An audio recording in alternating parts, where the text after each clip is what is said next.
High, good morning সবাইকে। তোমরা সবাই কেমন আছো? আমি তো জাস্ট ফাটাফাটি আছি। সকালবেলা ঘুম থেকে উঠে আগে চুলটা আঁচড়ে নিলাম, কারণ কালকে রাত্রে বিনুনি করে শুয়েছিলাম। উঠে দেখি চুলগুলো কার্ল হয়ে গেছে। স্নান করে এসে এখানে কুলফির আবদারের শেষ নেই। খুবই গরম পড়েছে, এই জন্য কুলফির অনেক কষ্ট। কুলফির কষ্টর কথা শুনে আমি এসেছি এখানে জল ভরতে, কারণ আমারও কষ্ট হবে, তাই সারাদিন জল খেতে হবে। সকালবেলাটা ঘুম থেকে উঠে আমার খুব খিদে পায়, তাই একেবারে স্নান করে এসে একটু হরলিক্স করে নিলাম। এই ওমেন্স হরলিক্সটা নাকি আফটার 30 ইয়ার্স খাওয়া হয়, কিন্তু আমার তো এখনো 30 হয়নি, তাও আমি এটা খাই। জানি না আমার কি কাজে লাগে এটা। গোপলুর অনেকগুলো জামা কাপড় জমে গেছিল, এই জন্য একটা বালতির মধ্যে জল দিয়ে হ্যান্ড ওয়াশ দিয়ে জামা কাপড়গুলো ভিজিয়ে দিলাম।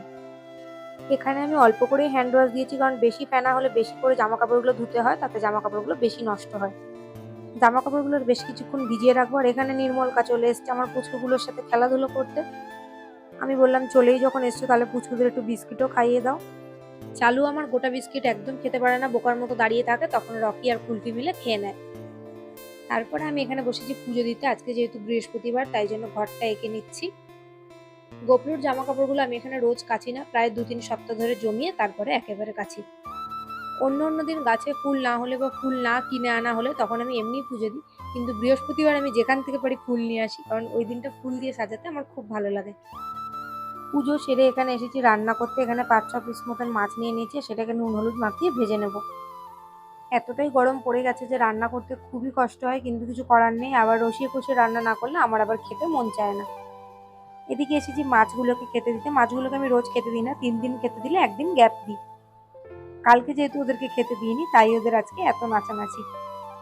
মাছটা ভেজে তুলে রাখলাম আর ভাতটা এদিকে বসিয়ে দিয়েছি।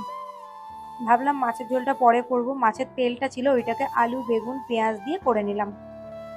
এই তরকারিটা আমি দিই হলো একটুখানি সাদা জিরে, পেঁয়াজ, বেগুন আর আলু। একটুখানি নাড়াচাড়া করে আমি মাছের তেলটা দিয়ে দিই, প্রায় 15-20 মিনিট মতো রান্না করে তারপরে নামিয়ে নিই। মাছের তেল দিয়ে বেগুন আলুর তরকারিটা খুবই টেস্টি হয়। তারপরে বসালাম মাছের ঝোল। মাছের ঝোলটা আজকে খুব একটা রিচ করব না, হালকা পাতলার মধ্যেই করব।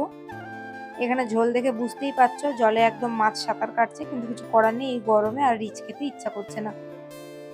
ভাত খেয়ে দিয়ে চলে এসেছি এখানে ভাত ঘুম দিতে। আমার চালুদের প্রচন্ড কষ্ট হচ্ছে, কারণ ওরা একদম গরম সহ্য করতে পারে না, তাই জন্য ওরা খাওয়ারও খুব একটা খেতে চাইছে না। বিকেলবেলা বলো বা সকালবেলা চালুই আমাকে ঘুম থেকে ডাকে। দেখো এখন যেই একটু বিকেল হয়েছে আমাকে ডাকতে শুরু করেছে। ঘুম থেকে উঠে সন্ধে দিয়ে নিয়ে আমি বসেছিলাম একটু তরমুজ খেতে।